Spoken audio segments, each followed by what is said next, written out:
con fuego y por coger un poquitín más de maíz o un poquitín más de patata o algo así, nos estamos cargando cosas que a lo mejor serán irrecuperables.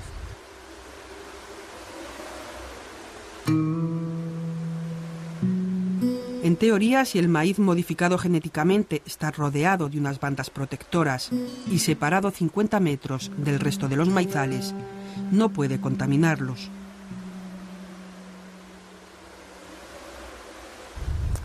Estos campos de aquí, en años anteriores, fueron contaminados y la partida de maíz de estos campos pues perdió la calificación de cultivo ecológico. Hay mucho maíz transgénico alrededor y entonces, aunque haya diferencia de metros de distancia entre mi campo y el de los vecinos, también el aire dominante es fuerte porque puede ser en verano lo mismo cierzo que bochorno y arrastrar el polen desde bastante lejos. De hecho, se han dado contaminaciones de hasta de 500 a 800 metros. Mariano ha sufrido ya 3 contaminaciones y sabe que la única forma segura de evitarlas es retrasar la siembra de su maíz para que la floración no coincida con la de los transgénicos. Salvará su cultivo, pero la cosecha será menor y también los ingresos. Esto es una administración y la administración se rige por papeles. Entonces, pues evidentemente, tú me dices, contaminación, ¿la habrá? ¿No la habrá? Yo lo que te puedo decir es que nosotros, cuando digo nosotros, refiero a esta dirección general, al resto de dirección general del Ministerio o el resto de las unidades con las que tenemos contacto, no nos han dicho que exista un expediente en marcha. El MON 810 es un maíz autorizado y legal. Cualquier ciudadano lo puede sembrar libremente sin hacer pública su decisión. Lo que sí es obligatorio comunicar es la localización de las parcelas donde se hacen cultivos experimentales con transgénicos. España vuelve a ser número 1 en Europa, porque más del 40% de esos ensayos al aire libre se hacen en nuestro suelo. Y esto reviste una enorme gravedad, porque los campos experimentales son variedades que no han pasado por los procesos de aprobación para ser consumidas y que sin embargo están conviviendo con mis animales, con mis cultivos y conmigo mismo.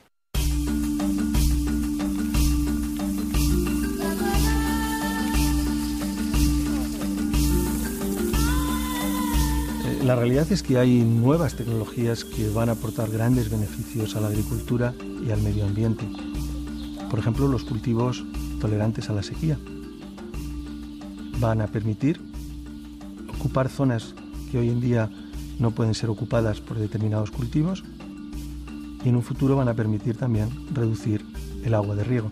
Y se va a poner esta tecnología a disposición de los pequeños agricultores de 5 países africanos: Kenia, Tanzania, Uganda, Mozambique y Sudáfrica, libre de cualquier coste. África tiene grandes retos en la producción de alimentos y además grandes retos en alimentar una población con una demografía creciente.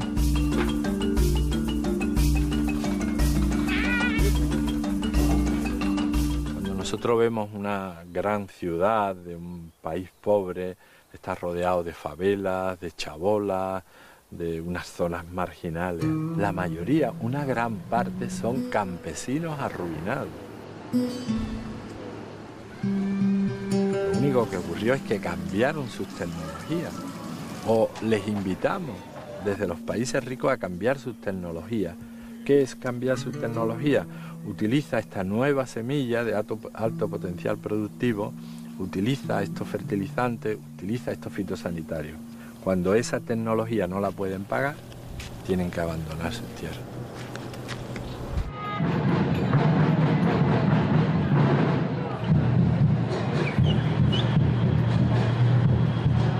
Decimos no a los transgénicos porque es una tecnología impuesta por 4 empresas transnacionales, Monsanto, Syngenta a la cabeza. Los transgénicos supone el control de las semillas, supone el control de los alimentos a través de las semillas, ¿no?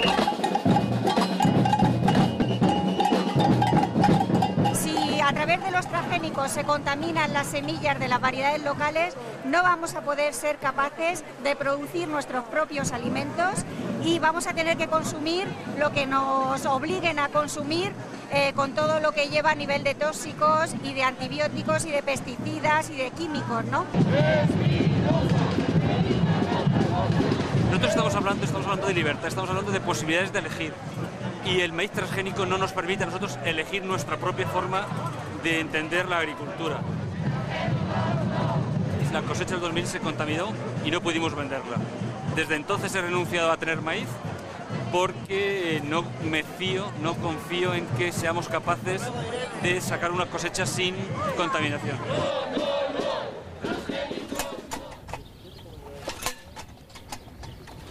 Hace años que las tierras de Eduardo Campayo están libres de químicos. Es uno de los principales exportadores nacionales de cebollas y ajos ecológicos. En su finca la ecología no se riñe con la ciencia y además es rentable. Cebolla de pelar, la tuya, y luego la cebolla del mercado fresco, que es toda aquella. Cuando llegamos, un técnico holandés le asesoraba sobre las mejores condiciones para la siembra. La ventaja también es, ahora vas a tener menos mala hierba. Sí. ¿Sabes? Sí. Con más plantas vas a tener menos mala hierba, y como has hecho en otoño, has sembrado el centeno. Sí. Esta da también una ventaja, el abono verde. La gente parece pensar que cuando hablamos de agricultura ecológica estamos hablando del pasado, o estamos hablando de folclorismo. No, estamos hablando del futuro. ¿Por qué? Porque la naturaleza nos asegura que tiene herramientas para enfrentarse a los problemas y a los retos del futuro, de la humanidad. Con respecto al cultivo transgénico, pienso que, parafraseando a los antiguos, es un Frankenstein, es una criatura difícil de manejar y que creo que se va de las manos a sus propios creadores. El polen transgénico que contaminó el maíz de Eduardo Campayo viajó más de 1 kilómetro hasta sus tierras. Tuvo que recomprar todo el grano que había vendido como ecológico y destruir el resto de la producción. Este año lo intenta por última vez con una variedad local. Este es un maíz que lleva en el Albacete de toda la vida. Es un maíz que lleváis que no tiene ningún tipo de tratamiento y sin embargo se conserva. Se ha dejado de producir por este tipo de maíz. Es un maíz híbrido. Los maíces híbridos tienen en principio tienen más producción que los maíces tradicionales europeos. Vamos a poner un nombre. Este maíz puede dar unos 10.000 kilos por hectárea este año. Este maíz no va a dar más de 5 o 6.000, pero es capaz de darlos siempre, durante todos los años que lo sembremos los agricultores, y este solo lo da el primer año. La diferencia fundamentalmente, pues que este maíz todos los años cambia de precio de acuerdo con la industria, lo que nos pide. La diferencia de este maíz es que nunca cambia de precio. Es nuestro, es nuestra variedad, tiene características de esta zona y nos permite ser autosuficientes. Sin que nadie fuera consciente, el maíz contaminado llegó hasta una panadería de productos ecológicos en la Sierra del Segura y la cadena de perjuicios siguió creciendo. Vino la certificadora y dijimos, convendría hacerle un análisis al maíz porque hay peligro en Albacete, como hay siembras transgénicas, puede haber peligro de contaminación. Los resultados del laboratorio confirmaron que había transgénesis. Tuvieron que paralizar la venta de los productos derivados del maíz y se quedaron desabastecidos de una materia prima que es difícil encontrar en el mercado a uso humano. Si esto se extiende a otros productos, a otras semillas, sería muy grave, incluso a lo mejor sería casi inviable si se extiende más. El maíz es un grano que en alimentación se usa, pero no tanto como se usa el arroz o como se usa el trigo. Si la autorización fuera sobre trigo o sobre arroz, digamos que influiría muchísimo en la alimentación humana. Entonces eso impide elegir tanto al como al consumidor. Y eso es algo que no es, en una sociedad moderna y democrática no se debe permitir. Las cifras son claras. El maíz transgénico en España supone el 20% del maíz total y el 0,1% de la agricultura total, y sin embargo está contaminando a un enorme porcentaje de la agricultura que no podemos saber porque le toca a la administración decírnoslo. Sí sabemos que en Estados Unidos el 70% de las producciones están ya contaminadas.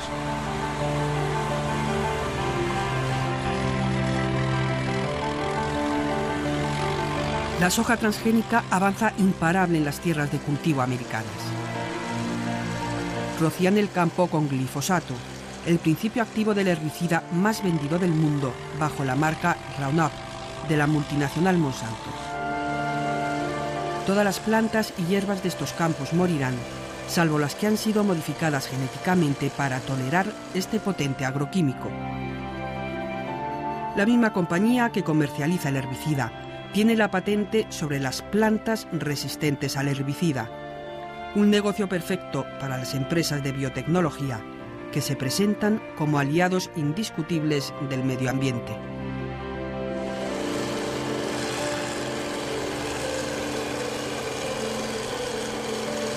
Desde el año 1996, cuando empezaron, hasta el año 2008, por ejemplo, se han reducido en 356.000 toneladas de ingrediente activo de pesticidas que han dejado de utilizarse gracias a los cultivos biotecnológicos.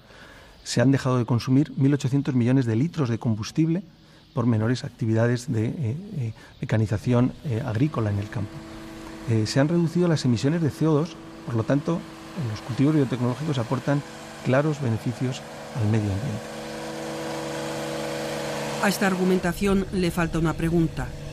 ¿Qué hacen los agricultores cuando saben que pueden fumigar sus campos con todo el herbicida que quieran y en cualquier época del año, sabiendo que no perjudicará sus cultivos? La respuesta es una cifra. Tan solo en Estados Unidos el uso de herbicidas se ha multiplicado un 100%. En Europa los cultivos resistentes al glifosato no están autorizados. Han dicho no al cultivo, pero a la importación no han dicho que no.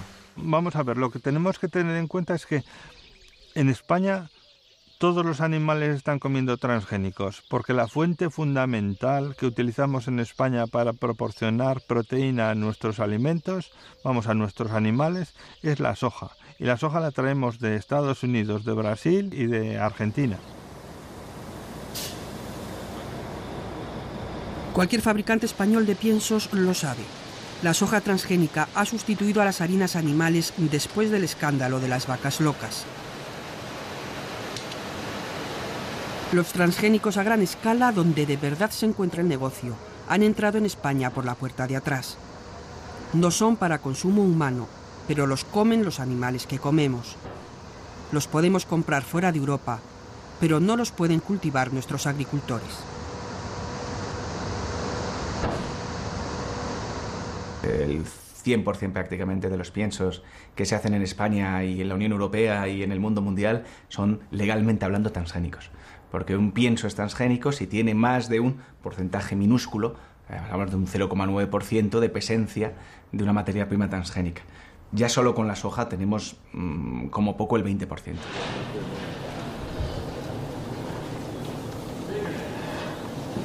Casi todas las granjas españolas de vacuno son intensivas, lugares diseñados para que los terneros a partir de 6 o 7 meses engorden a base de paja y de piensos antes de ir al matadero. Y yo tengo la total confianza de que las variantes genéticamente modificadas que utilizan la fábrica de pienso son variantes que son autorizadas por la Agencia Europea de Seguridad Alimentaria y que es la agencia más estricta en este sentido y que pasan todos los controles de seguridad. Entonces, en ese sentido no tenemos que tener ningún problema. Los piensos que utilizan en esta granja no tienen más propiedades nutricionales. Simplemente son los más baratos y los que hay en el mercado.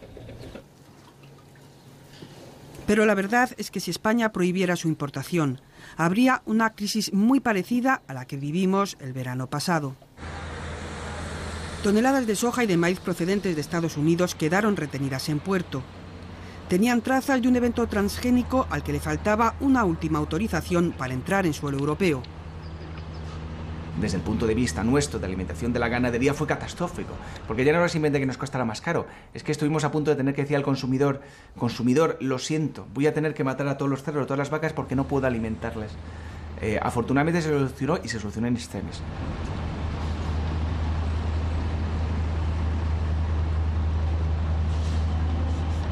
Europa no quiere verse a las puertas de otra crisis alimentaria. Por eso estudia la forma de acompasar su política sobre transgénicos a la velocidad de vértigo que tiene en otras partes del mundo. En Europa lo que ocurre es que tenemos un sistema muy garantista y muy respetuoso con la seguridad de nuestros ciudadanos. Nuestros ciudadanos nos exigen mucha seguridad. Seguridad alimentaria, seguridad ambiental, seguridad sanitaria. Un evento transgénico se tarda entre 5 y 7 años, 10 años incluso en evaluar en la Unión Europea, en Estados Unidos lo evalúan en 5 meses,